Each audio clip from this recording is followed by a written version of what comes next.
You know those little plastic bird's beak push sticks that you find in the box stores that you might get for $4 or $5? I would never ever own one, and I would never ever use one.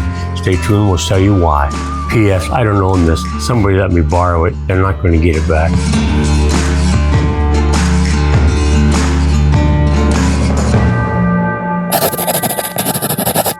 Why I think these are a bad idea. Real simple thing.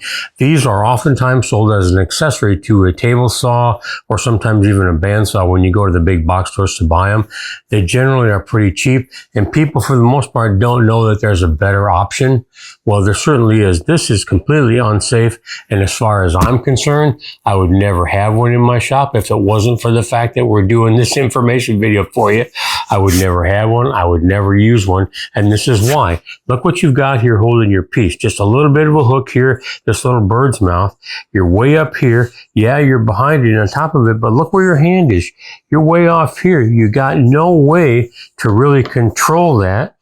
And it's way too flimsy, way too floppy. So there's just no way to use that safely. Let me take it over to the table saw and let me show you exactly what I mean.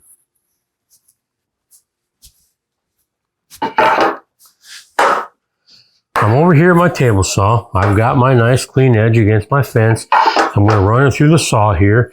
I'm going to leave the saw off for this example because I would, again, never use one of these with a hot saw. One, I'm way up here. I don't have any stability in that situation at all. All I can do is try to propel this forward. I can't compress it to the fence at all because it's going to slide right off it. I can't hold my board to the fence. I can barely hold it down on the deck because if the blade, as it's coming up, if it decides to grab this and pick it up, this isn't going to hold it down. It's not going to hold it down. It's going to let it go.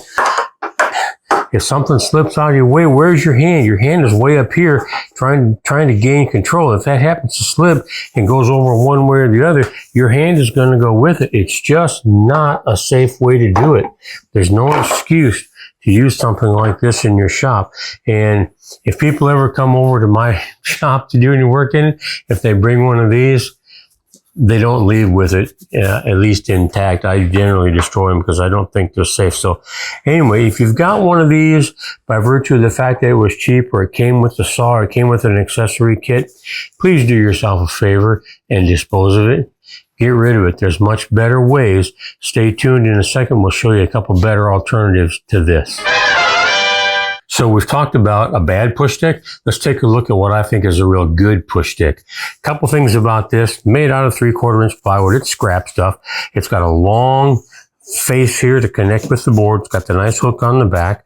I put the hole in there just to give my fingers a place to go. And what you'll notice versus the other one where my hand was all the way back here, with this one, my hand is up close and it's supported up away from where the blade would be. And I've got my weight directly over my board. I'm hooking it on the back. I can point this at my fence and I can actually hold this to my fence when I'm using it. Versus the other one, there was no way to compress it to the fence. So let's go over to the table saw and let me show you that. And one of the cool things you'll see about these is it's a consumable.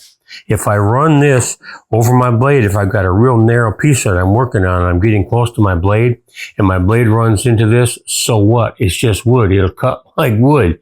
Whereas if you get those molded plastic ones, and that hits the blade, as often as not, they're going to shatter, and they'll throw it right out of your hand. So let's go over and show you how well one of these works.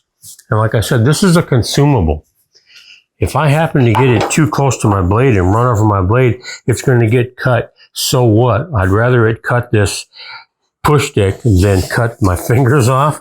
So in any situation, your posture at the table saw is important.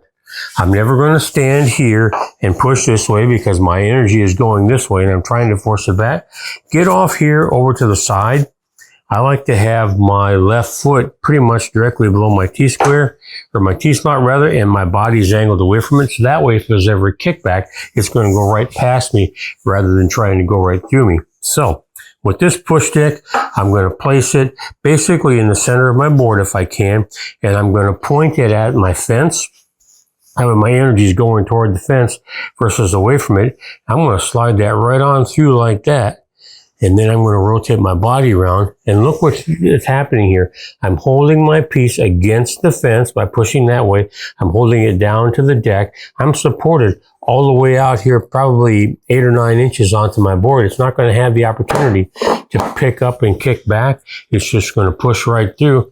When I'm done, I can push it right off the end of my table, bring my hand back, and I have successfully protected my hand from being anywhere near that blade. So again, I'm here, I'm coming through, I'm going up like this, clearing the blade, turning it off, leave my outfeed piece out there until it stops.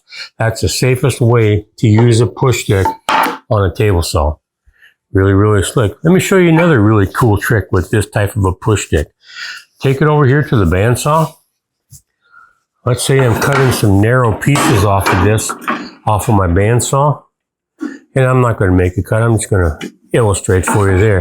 If I'm cutting a narrow piece on my bandsaw, I'm going to get my piece going through like this. And then I'm going to take my push stick and I'm going to back up, edit. We're going to have to cut this to show this. So we're over here at the bandsaw. If I'm going to cut... Yeah, so I'm over here at the bandsaw. I'm going to cut some narrow pieces off my board here. I'm going to get my fence set up about where I want it. I'm going to set my push stick real close to where I'm at. I'm going to slide this through, and what you'll see me doing is when that gets through there, I'm going to put this push stick on the deck of my bandsaw face down, get my hook on the back of here, and I'm going to use that to propel my piece through the saw, keeping my fingers a long ways out of the equation. Let me show you.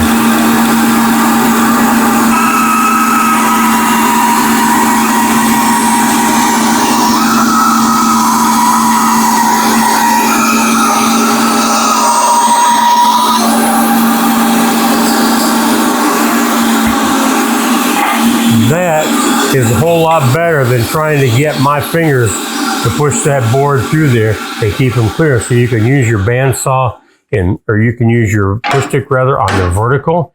If you're at your table saw, you can use it horizontally like this if you're working on your bandsaw. Pretty cool way to do it. So those are push sticks. The one not to use, the one to use. What's another thing that you can use in the shop to keep your fingers separated from your power tools? These are push pads.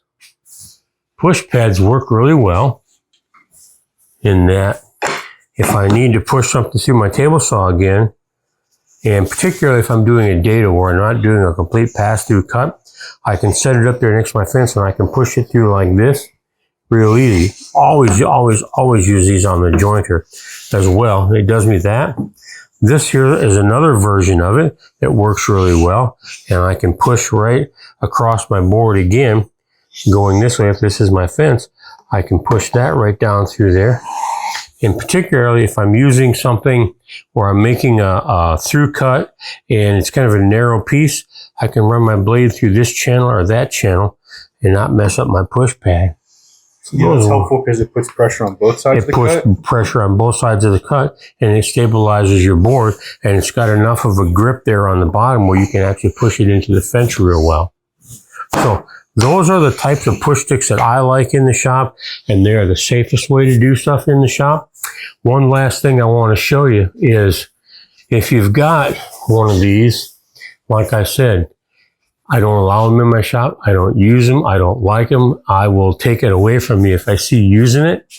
And this is the best thing that you can do with one of these type push sticks.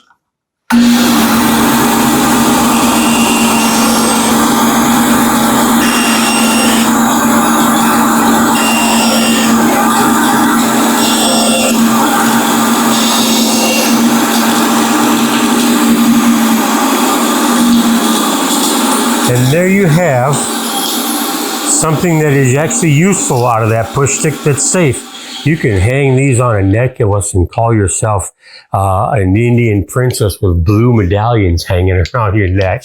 So the bottom line is if you're going to be safe in the shop, don't use those plastic push sticks that come with saws. Make push sticks like this on your own in your shop. They're consumable. You can take your scraps and make them. buy bunches of them. You can make them long, you can make them short. They work, and they work real well. With that, if you got comments on that, leave them down below. And as always, thank you for stopping by.